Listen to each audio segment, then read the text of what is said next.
Tonight, President Trump addressed a lot of issues to the nation at a joint session of Congress. It's a unique gathering anytime a president comes. It's not just to speak to Congress and the Supreme Court and the cabinet, but it's to speak to all the American people, deal with the issues that we're facing as a nation. I was glad he was able to bring some of those things to the nation. We're at a unique time as a country. We've got to deal with things like just basic civility and how do we disagree on issues, but to be able to actually disagree on them in a way that actually pushes to be able to resolve it and to be able to solve the problems as a nation.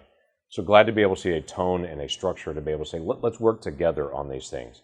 Well, the president can obviously take some actions, and he has already taken many actions to be able to reset the course of the nation. As we've seen in the previous years, you can't really do long-term change in what needs to happen in the nation to be able to resolve our issues without us working together, the executive branch and the American people through their elected representatives in the House and the Senate. So again, it's good to see President Trump come and to be able to lay some things out and to say, here are the big issues we've got to work together, like regulations.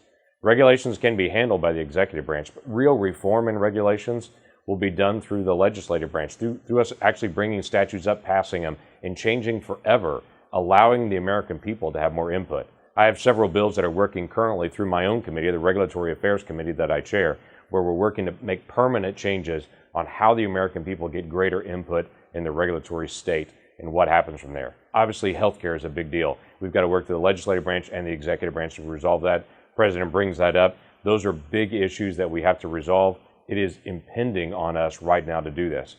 6.5 million people now pay the penalty in their taxes based on the healthcare things that are coming up. 6.5 million people across the country.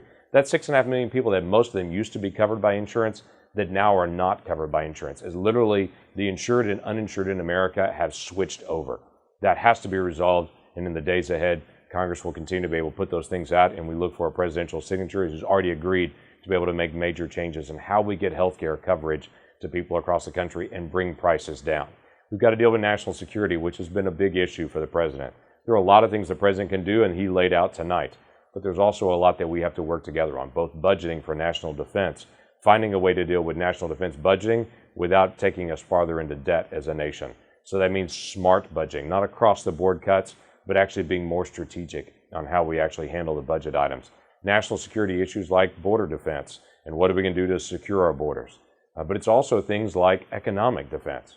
Last year, most people don't know, the economy grew 1.6% last year, the lowest growth that we've had since 2011.